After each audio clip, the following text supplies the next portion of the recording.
بسم اللہ الرحمن الرحیم حسبنا اللہ ونعم الوکیل ونعم المولا ونعم النصیر حسبنا اللہ ونعم الوکیل ونعم المولا ونعم النصیر حسبنا اللہ ونعم الوکیل ونعم المولا ونعم النصیر۔ آپ تمام کو یا علی مدد۔ آج کے لیکچر میں ہم صلاۃ جو کہ تیسرا رکن ہے اس پہ ہم کچھ گفتگو کرنے کی کوشش کریں گے۔ آپ اس حقیقت کو گزشتہ لیکچر میں آپ نے جانا ہے کہ جو بھی پیغمبر اکرم صلی اللہ علیہ وآلہ وسلم نے عبادت دی ہے تو اس عبادت کے پیچھے کوئی ایک مقصد ہے۔ اس طرح انسان جسم اور روح کا مجموعہ ہے، تو لہٰذا انسان جس طرح کثیف اور لطیف یعنی دونوں صورتوں کا مجموعہ ہے، تو انسان کو جب عبادات کا کوئی طریقہ دیا گیا ہے تو اس کے اندر بھی ایک حصہ جسم کے حصے میں آتا ہے، اس کی ایک صورت، اور دوسری صورت انسان کے اندر جو لطیف روح ہے، عقل ہے، دوسری عبادت کی صورت روح اور عقل کے حصے میں عبادت کی وہ صورت جاتی ہے، وہ حصہ جاتا ہے۔ تو لہٰذا انسان جس طرح اگر روح کو انسانی جسم سے نکالا جائے تو یہ جسم، اس کو مردہ، میرے پیارے بھائی، میرے پیارے بیٹے، میری پیاری بہن، جو کچھ بھی ہمارا پیارا ہوتا ہے یا ہم کسی کے پیارے ہوتے ہیں، جب یہ روح نکل جاتی ہے تو پھر کیا کہا جاتا ہے کہ جلدی سے اس کو کسی طرح دفنایا جائے کہ کہیں اس جسم سے بدبو نہ آئے، ٹھیک ہے۔ تو اسی طرح انبیاء علیہم السلام نے جو عبادات دی تو اس کی بھی دو صورتیں ہیں۔ تو اصل میں اس عبادت کی اہمیت اس روح کی وجہ سے ہے، اس باطنی صورت کی وجہ سے ہے۔ لہٰذا جب یہ عمل دیا جاتا ہے تو سب سے پہلے جسمانی طور پر اس پر عمل کیا جاتا ہے، جس طرح انسان کا جسم سب سے پہلے ہے، اس کے بعد اس کے اوپر روح، اور آخر میں انسان کی ہستی کے اندر جس طرح عقل آتی ہے۔ تو اسی طرح جب یہ عبادات جسمانی طور پر انسان کو عطا کی جاتی ہیں تو اس وقت سب سے پہلے اس پر جسمانی طور پر عمل کرنا ہوتا ہے۔ پھر اس کے بعد اس کے اندر کیا علم پوشیدہ ہے، کیا حکمت پوشیدہ ہے، اس کا مقصد کیا ہے، تو یہ بتانے کے لیے ہر پیغمبر اپنے بعد اپنا ایک جانشین مقرر کرتا ہے، کیونکہ جو تنزیل کا پہلو ہے وہ ایک محدود وقت میں پورا ہو جاتا ہے۔ اس کے بعد اس کے اندر حکمتیں اتنی زیادہ ہوتی ہیں، کئی ہزار سالوں تک اس کی حکمتیں پوری نہیں ہوتی ہیں۔ اس لیے جس طرح اس کے ظاہری تنزیل کو قائم کرنے کے لیے اللہ تبارک و تعالیٰ کی طرف سے کسی ہستی کو منتخب کر کے اللہ نے بھیجا ہے، تو ان کے اندر جو معانی پوشیدہ ہے اس معنی کو بیان کرنے کے لیے بھی کسی ہستی کو وہ علم عطا کر کے لوگوں میں بھیجا جاتا ہے، تاکہ لوگ اس کی اطاعت کریں، تو وقت کے ساتھ ساتھ اس ظاہر کے باطن میں جو جو حکمتیں ہیں، وہ حکمتیں، وہ علم، وہ نعمتیں ان کو میسر آئے۔ تو لہٰذا جہاں پہ صلاۃ کا ہم ایک ایک فرض، ایک ایک چیز کے پیچھے کیا حکمتیں ہیں، چونکہ یہ ہمارا لمبا ایک کورس ہے، مگر چونکہ رکن کے حوالے سے میں صرف اور صرف مختصر یہاں پہ بیان کروں گا کہ جس طرح صلاۃ اگر تین یعنی وجوہ پر صلاۃ ادا کی جاتی ہے، یا تو صلاۃ فرض ہے، یا تو سنت ہے، یا تو تطوع یا نافلہ کہا جاتا ہے، یا تو نفل، ان 3 صورتوں میں ہی کیوں صلاۃ ادا کی جاتی ہے؟ ان 3 کے پیچھے کیا حکمت ہے؟ کیوں 3 مقرر کیا گیا؟ اس کے بعد 9 قسم کے جو الگ الگ صلاۃ ہیں، ان 3 کے بعد یعنی نافلہ ہے، فرض ہے، سنت ہے، نماز جمعہ ہے، نماز عید الفطر ہے، نماز عید الاضحیٰ ہے، نماز جنازہ ہے، اور نماز جنازہ کے بعد طلب بارش کی نماز ہے، اور اسی طرح جو ہے نا سورج گرہن یا چاند گرہن کی جو نماز ہے، اور یہ پھر 9 صورتیں اس کی کیوں ہیں؟ اور اس 9 صورتوں کے اندر پھر انسان پہ 3 قسم کے احوال آتے ہیں. ان 3 قسم کے احوال میں وہ خوف کی حالت میں پھر صلاۃ کس طرح ادا کی جاتی ہے، سفر کی حالت میں صلاۃ کس طرح ادا کی جاتی ہے، اگر کوئی بندہ حاضر ہو تو اس صورت میں اس صلاۃ کو کس طرح ادا کی جاتی ہے، اور پھر وہ رکعتیں کیوں چینج ہوتی ہیں، اس کے پیچھے کیا علم پوشیدہ ہے، کیا حکمت پوشیدہ ہے، کس ہستی کی پہچان کا راز وہاں پہ پوشیدہ ہے. تو یہ سب کچھ ایسے ہی نہیں دیا گیا ہے، بلکہ ایک بھرپور علم، وسعت کل شیء رحمتا و علما. اللہ تبارک و تعالیٰ کی رحمت اور علم نے جب ہر چیز کو گھیرے میں رکھا ہے، تو ایک پیغمبر آخر زمان حضرت محمد مصطفیٰ صلی اللہ علیہ وآلہ وسلم دنیا میں تشریف لا کے عبادات کا شریعت ایک ایسا نافذ کرے اور اس کے باطن میں کوئی علم پوشیدہ نہیں ہو، کوئی اشارہ نہیں ہو، کوئی حکمت پوشیدہ نہیں ہو، یہ ممکن نہیں ہے.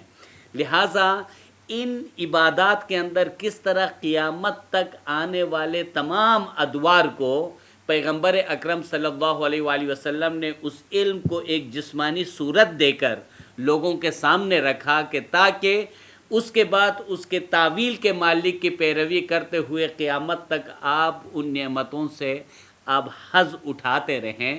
تو یہ پیغمبر اکرم صلی اللہ علیہ وآلہ وسلم کی جو شریعت ہے، جو عبادات کے طریقے ہیں، یہ خود ایک بہت بڑا معجزہ ہے. تو یہ معجزہ ظاہر کی وجہ سے نہیں ہے، یہ معجزہ اس باطن کے اندر جو حکمتیں ہیں اس کے اندر، ظاہر خود ایک معجزہ ہے لیکن اس کے ساتھ ساتھ باطن بھی ایک معجزہ ہے. تو لہٰذا جب ہم صلاۃ کے اندر کیوں دائیں طرف سلام پھیرا جاتا ہے، کیوں بائیں طرف سلام پھیرا جاتا ہے، دائیں سے کیا مراد ہے، بائیں سے کیا مراد ہے، ایک رکوع کے اندر 2 سجدے کیوں ہیں، جب اللہ اکبر کہا جاتا ہے تو یہ 10 حدود، یہ 5 جو ہے نا دائیں ہاتھ کے یہ 5 حدود کن معنوں میں ہیں، بائیں ہاتھ کے یہ 5 انگلیاں کن حدود کی جو ہے نا کی طرف اشارہ کرتی ہیں. تو یہ سب کچھ جو کچھ بھی ہے، یہ سر تا سر پیغمبر آخر زمان کا یہ مبارک یہ طریقہ، یہ سر تا سر علم ہے، اس کے اندر سر تا سر حکمتیں. لہٰذا ہمارے ائمہ علیہم السلام 500 سالوں تک، کیونکہ ہمارے آگے ایک ٹاپک ہے جس میں رفع شریعت کے عنوان سے، اور کس طرح شریعت کو اٹھانے کے کیا معنی ہیں، تو اس پہ ہم ایک کلاس لینے والے ہیں. تو یہ 500 سالوں تک کس طرح جسمانی طور پر اس اہل بیت کی اطاعت کرتے ہوئے اس پر بھرپور طریقے سے عمل کیا گیا. تو جو 500 سال تک تکالیف، مشکلات، ریاضتیں برداشت کر کے اہل بیت کے دامن کو پکڑا، تو پھر اس ظاہر سے ان کے لیے کس طرح باطن کو روشن کیا گیا، باطن کا دروازہ کھولا گیا، اس سے کس طرح ان کو حکمتیں حاصل ہوئی، اور ایک ایک فرض، ایک ایک طریقے کے اندر کیا کیا حکمتیں ہیں، انشاءاللہ ہم اس پہ ڈسکس کریں گے. مگر چونکہ آج میں صرف اور صرف صلاۃ کے کیا معنی ہیں، ہم لفظ صلاۃ کو سب سے پہلے ایک ہم جو سمجھتے ہیں، اور دوسرا یہ ہے کہ قرآن کے اندر، خود قرآن کے اندر صلاۃ کو کس طرح پیش کیا گیا ہے، ہم صلاۃ کو اس طرح سے سمجھنے کی کوشش کریں گے.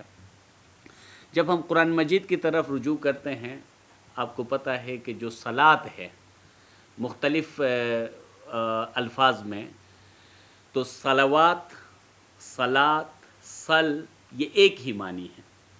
جہاں پہ اللہ تبارک و تعالیٰ فرماتے ہیں ان اللہ و ملائکتہ یصلون علی النبی یا ایھا الذین آمنوا صلوا علیہ وسلموا تسلیما.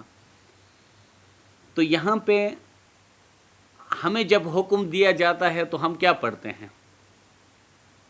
اللہم صلی علی محمد و آل محمد. تو اب آپ بتائیں کہ اللہ فرماتے ہیں کہ اللہ تعالیٰ اس کے ظاہری معنی اس طرح کی جاتی ہے کہ اللہ تعالیٰ اپنے فرشتوں کے ذریعے سے محمد صلی اللہ علیہ وسلم پر اور اس کے آل پر درود بھیجتے ہیں، رحمت بھیجتے ہیں، اس لیے اے مومنین آپ بھی رحمت بھیجو. اللہ نے بھیج دیا فرشتوں کے ذریعے سے. تو پھر اس کے کیا معنی ہیں کہ ہم دوبارہ اللہ کے لیے یہ کہیں کہ یا اللہ تو محمد و آل محمد پر رحمت بھیج دیں؟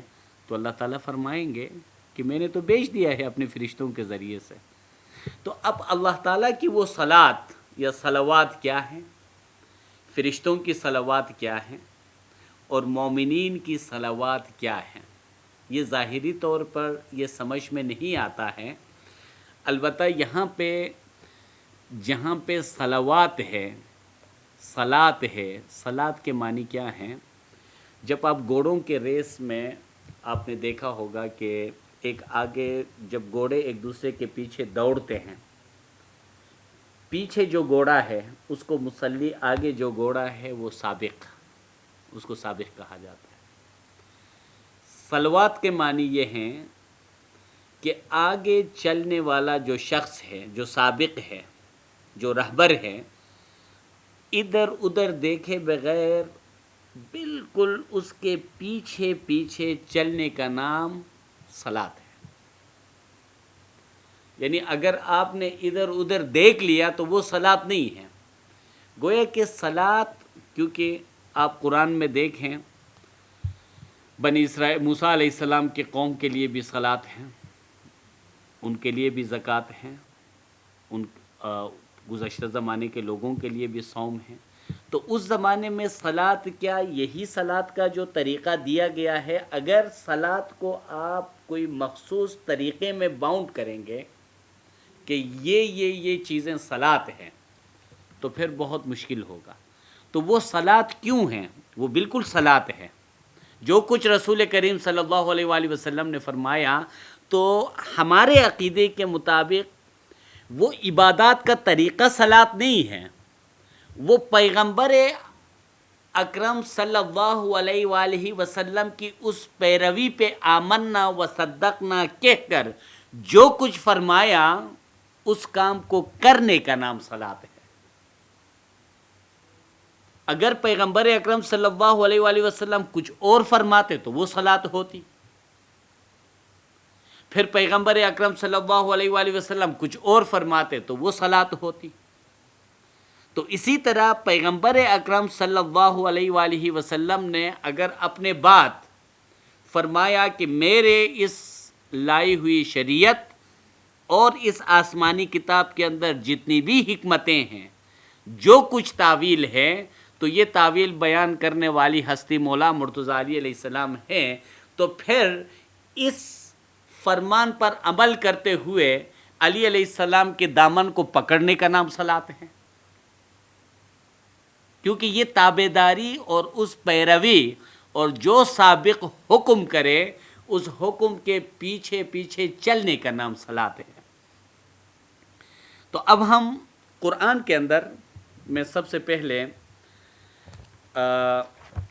سورہ نمبر 9 کی آیت نمبر 103 کے اندر، یہ گزشتہ ہم نے اس آیت کو گزشتہ لیکچر میں پڑھا تھا، لیکن آج اس کے ایک اور پہلو کو ہم پڑھنے کی کوشش کریں گے. خذ من اموالہم صدقۃ تطہرہم وتزکیہم بہا وصلی علیہم. اب دیکھیں کہ اللہ اپنے فرشتوں کے ذریعے سے مومنین کو جو کچھ رحمتیں، برکتیں، نعمتیں، جو کچھ مومنین کو چاہیے وہ محمد و آل محمد کے ذات پر وہ سب کچھ اللہ تعالیٰ نے عطا کی ہے. اور پھر کیا فرمایا؟ اللہ تبارک و تعالیٰ کے جو صلوات ہیں وہ کس کے لیے ہے؟ محمد و آل محمد کے لیے. مومنین کو کہاں سے حاصل ہوں گے؟ محمد وال محمد سے حاصل ہوں گے۔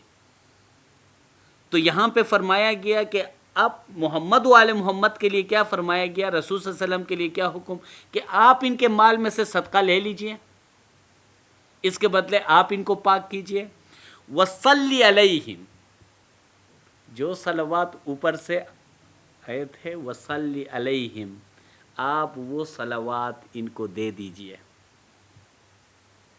وہ رحمت ان کو عطا کیجئے۔ ان صلاتک سکن لہم، بے شک تمہارے جو صلات ہے، صلوات ہے، تو یہ ان کے لیے باعث سکون ہے۔ واللہ سمیع علیم۔ ایک چیز کو یاد رکھیں، جو اللہ کو مانتا ہے وہ جو ہے نا سمیع مانتا ہے، وہ بصیر مانتا ہے، وہ تمام صفات۔ جو نہیں مانتا ہے تو اس کو اگر آپ کچھ بھی کہہ دیں وہ تو نہیں مانتا ہے۔ تو اللہ تبارک و تعالیٰ نے یہاں پہ جب فرمایا کہ واللہ سمیع علیم، یہاں بندے کے لیے حکم ہے کہ سمیع کے معنی سننے والا، علیم کے معنی علم حاصل کرنے والا۔ تو یہاں پہ وہ جو صلوات ہے آپ ان کو دے دیجئے۔ کس صورت میں دے دیجئے؟ اگر کوئی مومن اہل بیت سے رابطہ کرے اور سننے والا بن جائے تو پھر خود بخود اس کے پاس علم آ جائے گا۔ تو اس خدائی علم کو حاصل کرنے کے لیے اس کو سننے والا بننا چاہیے۔ تو یہاں پہ تخلقوا باخلاق اللہ، اللہ کے اخلاق کو یعنی جو ہے نا آپ اپناؤ، جو رسول صلی اللہ علیہ وسلم کا حکم ہے۔ تو اگر اللہ سمیع ہے تو پھر آپ کو بھی سننے والا بننا چاہیے۔ ویسے تو انسان سننے والا ہے، ویسے تو دیکھنے والا ہے، دیکھنے والا ہونے کے باوجود بھی جس چیز کو دیکھنا چاہیے اس کو اگر کوئی شخص نہیں دیکھتا ہے، قرآن نے ان کو اندھا بھی قرار دیا ہے۔ وہ ظاہر سے اندھا نہیں ہے، جو اس دنیا میں اندھے ہیں وہ آخرت میں بھی اندھے رہیں گے۔ تو وہ کس کو نہیں دیکھتے ہیں؟ یہاں پہ خود اللہ تبارک و تعالیٰ نے فرمایا ہے، اللہ عز و جل نے خود ارشاد فرمایا ہے کہ یوم ندعو کل اناس بامامہم، اس دن تمام لوگوں کو ان کے اماموں کے ساتھ بلایا جائے گا۔ اس آیت میں آگے جا کے فرمایا گیا کہ جو اس دنیا میں اندھا رہا وہ آخرت میں بھی اندھا رہے گا۔ تو اس کا مطلب یہ ہوا کہ یہاں پہ جو صلوات اللہ تعالیٰ کی طرف سے جو کچھ یہاں پہ نازل ہوا ہے محمد وال محمد پر، کوئی شخص ان سے رابطہ کرے، صدقات دے، صدقات دینے کے بعد ان کی دعائے عزیز حاصل کرے اور اس کے بعد سننے والا بن جائے تو پھر اس کو یہ صلوات اللہ تعالیٰ کی طرف سے علم و حکمت کی صورت میں ان مومنین کو عطا کی جائے گی۔ ٹھیک ہے؟ تو لہٰذا اب ہم قرآن کے مختلف آیات سے ہم سب سے پہلے کچھ آیات کو دیکھیں گے۔ اس سلسلے میں سب سے پہلی آیت کہ یہ صل کے معنی کیا ہیں۔ سورہ نمبر جو ہے نا صلاۃ کے جو معنی ہیں، یہ سورہ نمبر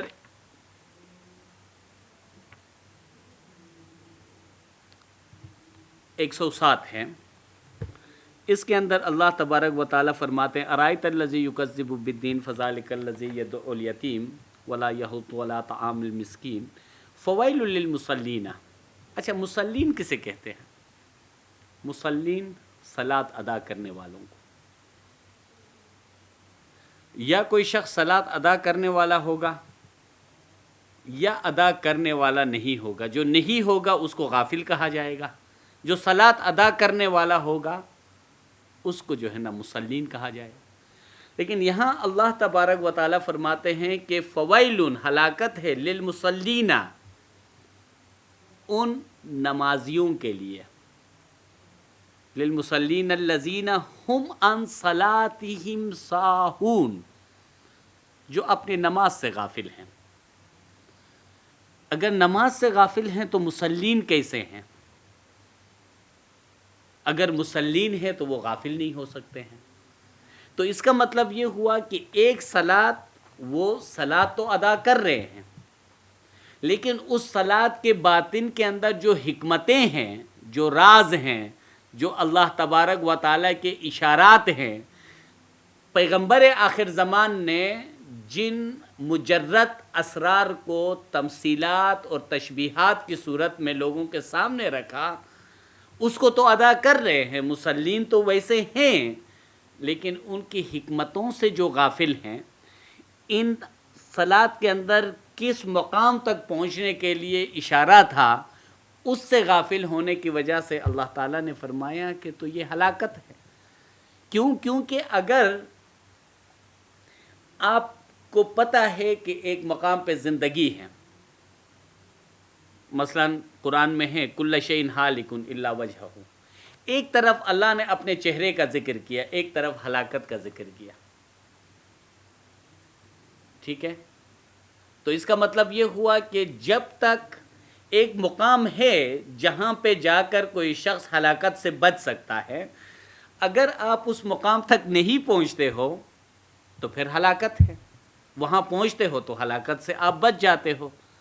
تو لہٰذا کل شیء ہالک الا وجہہ میں اگر کوئی شخص جا کر چہرہ خداوندی میں فنا ہو جائے تو پھر اس کو ایک دائمی زندگی مل سکتی ہے، جس طرح یا ابن آدم اتینی اجعلک مثلی حیا لا تموت، اے بنی آدم تو میری اطاعت کر تاکہ میں تجھے اپنی مثل بنا دوں اور تجھے ایسا زندہ کروں کہ تجھے کبھی موت نہ آئے۔ اس کا مطلب یہ کہ ایک ایسی زندگی ممکن ہے کہ انسان موت سے چھٹکارا پا سکتا ہے، وہ کس صورت میں؟ اطاعت کی صورت میں، اگر یا بنی آدم اطیعنی اجعلک مثلی، تاکہ میں تجھے اپنی مثل بنا کر اپنے چہرے میں فنا کر کے ایک ایسی زندگی دے دوں، تو وہاں آپ کے لیے ہلاکت نہیں ہے۔ تو یہاں پہ بھی در حقیقت اس عبادت سے ایک خاص مقام تک پہنچنا تھا جہاں پہ حقیقی زندگی کو حاصل کرنا تھا۔ اگر اس صلات سے اگر آپ اس زندگی کے مقام تک کوئی نہیں پہنچتا ہے تو پھر وہاں پہ انسان کے لیے ایک ہلاکت ہوتی ہے۔ تو میں ایک اور آپ کے سامنے ایک حدیث اس ضمن میں آپ کے حضور عرض کروں گا۔ بہت سارے لوگ جو صلاۃ، صوم سب کے پابند ہیں، لیکن ان کے لیے رسول کریم صلی اللہ علیہ وآلہ وسلم نے کیا فرمایا؟ میری امت سے لوگ الگ ہوں گے، اور جو رسول صلی اللہ علیہ وسلم کے سامنے ہیں ان سے فرماتے ہیں کہ تمہاری نماز ان کی نماز کے مقابلے میں کچھ نہیں ہوگی، تمہارا روزہ ان کے روزے کے مقابلے میں کچھ نہیں ہوگا، تمہارا قرآن پڑھنا ان کے قرآن پڑھنے کے مقابلے میں کچھ نہیں ہوگا۔ وہ قرآن پڑھیں گے اور خیال کریں گے کہ وہ ان کے حق میں ہیں، حالانکہ وہ ان کے خلاف ہوگا، ان کے گلوں سے دل کی طرف نہیں اترے گا، وہ اسلام سے اس طرح خارج ہوں گے جس طرح تیر کمان سے خارج ہو جاتا ہے۔ یہ کون لوگ ہیں؟ یہ رسول کریم صلی اللہ علیہ وآلہ وسلم کے بعد تمام احکامات سر انجام دینے کے ساتھ وجہ اللہ، چہرہ الہی کی معرفت، مولا مرتضیٰ علیہ السلام کی معرفت حاصل نہ کرنے کی وجہ سے ان کو خارجین یا وہ دین اسلام سے ان کو خارج کہا گیا ہے۔ اور یہ مسند ابن حنبل کے اندر جو ہے نا یہ حدیث ہے، اور صحیح بخاری کے اندر حدیث نمبر 6931۔ اس کے بعد آگے فرمایا رسول صلی اللہ علیہ وسلم کی ایک اور حدیث ہے، اگر کوئی شخص خانہ کعبہ کی اس دیوار جس میں حجر اسود ہے اور مقام ابراہیم کے درمیان کھڑے ہو کر نمازیں پڑھے اور روزے رکھے، پھر وہ اللہ سے اس حالت میں ملے کہ اس کے دل میں محمد کے اہل بیت کے لیے بغض ہو، تو وہ جہنم میں جائے گا۔ تو یہ صلات، یہ سب کچھ کیوں جو ہے نا ہلاکت کے باعث بن جاتے ہیں؟ کیونکہ اس کے نتیجے میں جس ہستی کی اطاعت کرنی چاہیے اور جو ہستی آپ کو ہلاکت سے بچا سکتی ہے، اس کی معرفت نہ ہونے کی وجہ سے صرف اور صرف وہ عبادات کام نہیں آتے ہیں۔ یہ رسول کریم صلی اللہ علیہ وآلہ وسلم کی حدیث ہے، یہ المستدرک علی الصحیحین حکیم نشاپوری جلد 3 کتاب المعرفت الصحابہ حدیث نمبر 4770 کے اندر یہ بیان ہے۔ اور پھر رسول کریم صلی اللہ علیہ وآلہ وسلم نے فرمایا، تم لوگ ہم اہل بیت کی محبت سے جڑے رہو، اس لیے کہ جو شخص ہم سے محبت کرنے کی حالت میں اللہ عز و جل سے ملے تو وہ ہماری سفارش کی بدولت جنت میں جائے گا۔ اس ذات کی قسم جس کے قبضے میں میری جان ہے، کسی بندے کو اس کا عمل فائدہ نہیں دے سکتا مگر اس حالت میں کہ وہ ہمارا حق پہچانتا۔ اور پھر یہ طبرانی نے بھی اس جو ہے نا المعجم الاوسط کے اندر طبرانی نے جلد نمبر 2 حدیث نمبر 2230 اور ان حضرت صلی اللہ علیہ وسلم نے ایک اور مقام پر فرمایا، جو امام کی اطاعت سے نکل جائے اور جماعت سے الگ ہو جائے اور اس حالت میں مر جائے تو وہ جہالت کی موت مر جاتا ہے۔ یہ صحیح مسلم کے اندر یہ حدیث ہے، حدیث نمبر 4763۔ اور مزید آپ علیہ الصلاۃ والسلام فرماتے ہیں، جو شخص اس حالت میں مر جائے، اس حالت میں مر جائے کہ اس کی گردن پر امام کی بیعت نہ ہو تو وہ جہالت کی موت مر جاتا ہے۔ یہ صحیح مسلم کتاب میں ہمارا حدیث نمبر 4770۔ تو اب آپ دیکھیے کہ یہاں پہ جو صلاۃ کا جو مقصد بیان کیا گیا ہے کہ اس صلاۃ اور ان عبادات سے کس مقصد تک پہنچنا چاہیے، کیونکہ ان کے دامن پکڑنے کے بعد پھر وہ چونکہ جس طرح امام زین العابدین علیہ الصلاۃ والسلام نے فرمایا نحن ابواب اللہ و نحن صراط المستقیم، کہ اللہ کے ابواب دروازے ہم ہیں اور ہم ہی صراط المستقیم ہیں، تو یہ عبادات آپ کو اس صراط المستقیم کی طرف ہدایت دیتے ہیں۔ اور جب آپ کو وہ صراط المستقیم مل جائے تو اس کے بعد خدا تک پہنچانا، خدا کے دروازے وہ ہستیاں ہیں جو آپ کو خدا تک پہنچاتے ہیں۔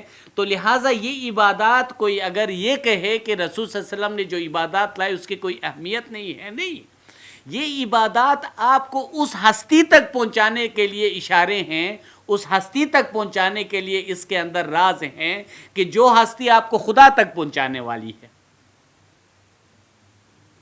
تو لہٰذا یہ ایک دوسرے کے ساتھ جو ہے نا ایک کڑی کے ساتھ یہ ملے ہوئے ہیں۔ تو وہ ہستی کو اگر آپ ملے تو جس طرح گزشتہ کلاس میں سارعوا اور سابقوا کے مطابق پھر وہ آپ کو خدا تک پہنچانے کے لیے پھر اس میں مزید کیا ہدایت دینی ہے، آپ کے خوراک کو کس طرح تبدیل کرنا ہے، آپ کے عبادات کے طریقے کو کس طرح تبدیل کرنا ہے، پھر قرآن کے اندر کون سی عبادت ایسی ہے جو دیدار الہی کے لیے ہے، تو وہ عبادات کون کون سی ہے جس کے ذریعے سے آپ کو دیدار الہی کے مقام تک پہنچایا جائے گا، وہ زندہ ہستیاں ہیں، اہل بیت ہیں، جہاں تک پہنچنے کے لیے یہ عبادات آپ کو وہاں تک رسائی کے لیے آپ کی ہدایت فرماتے ہیں۔ اب میں ایک اور آیت کی طرف، ہم سورہ نمبر 75 کی آیت نمبر 31، یہاں پہ فرمایا گیا کہ فلا صدق ولا صلی، یہاں کسی شخص کے بارے میں فرمایا گیا ہے کہ جو گمراہ ہے، فلا صدق، اس نے تصدیق نہیں کی، ولا صلی، ترجمے میں یہ لکھا گیا ہے کہ تو اس نے نہ تو تصدیق کی نہ نماز پڑھی۔ یہاں صل کے معنی پیروی کے ہیں، یہاں صل کے معنی اللہ تعالیٰ اور اس کے رسول نے جو کچھ ارشاد فرمایا اس ارشاد کو من و ان، اس کو قبول کرنے کو صل کہتے ہیں، اس کی پیروی کرنے کو صل کہتے ہیں۔ تو یہاں پہ آگے کیا فرمایا، انہوں نے دو کام نہیں کیا، دو کام کیا، دو کام نہیں کیا۔ کیا کیا؟ تصدیق نہیں کی، پیروی نہیں کی، بلکہ کیا کیا؟ ولیکن کذبا، صدقہ کے جو ہے نا مقابلے میں کیا فرمایا؟ کذبا، تصدیق نہیں کی تو اس نے جھٹلایا۔ ولا صلی وتولی، اس نے پیروی نہیں کی، وتولی، منہ پھیر لیا۔ وتولی کے معنی منہ پھیرنے کے ہیں، اور اسی حقیقت کو